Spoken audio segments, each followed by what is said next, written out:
بكل فخر واعتزاز نقف اليوم عند محطة مهمة في مسار تطوير الدراجة الجزائرية من خلال عرض تشكيلة فريق مدار القاري وطموحاته للموسم الرياضي الجديد.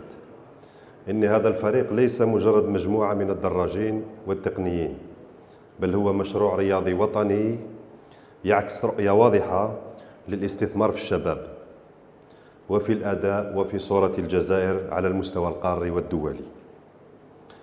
وإننا بهذه المناسبة نثمن عاليا الدور الكبير الذي تقوم به شركة مدار القابضة ومعها كذلك شركة سوناتراك كنموذج حقيقي للشركة المواطنة التي لا تكتفي بدورها الاقتصادي فقط، بل تساهم أيضا في دعم الرياضة الوطنية وتأطير المواهب وصناعة الأمل والطموح.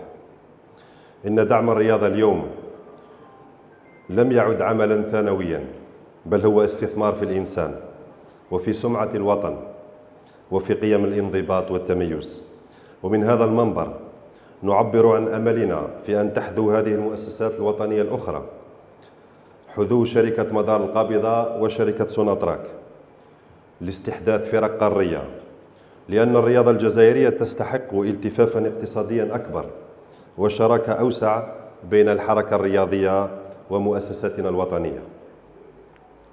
ونحن في الاتحادية الجزائرية للدراجات نؤكد التزامنا بمرافقة كل المبادرات الجادة التي من شأنها الارتقاء بالدراجة الجزائرية وبالرياضة الجزائرية عامة، وتوفير كل الظروف الملائمة لبروز أبطال قادرين على رفع الراية الوطنية وتشريفها في مختلف الاستحقاقات الدولية.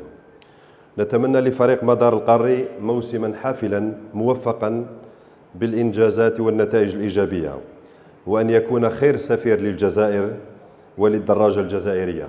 مسك الختام سلام، فالسلام عليكم ورحمة الله.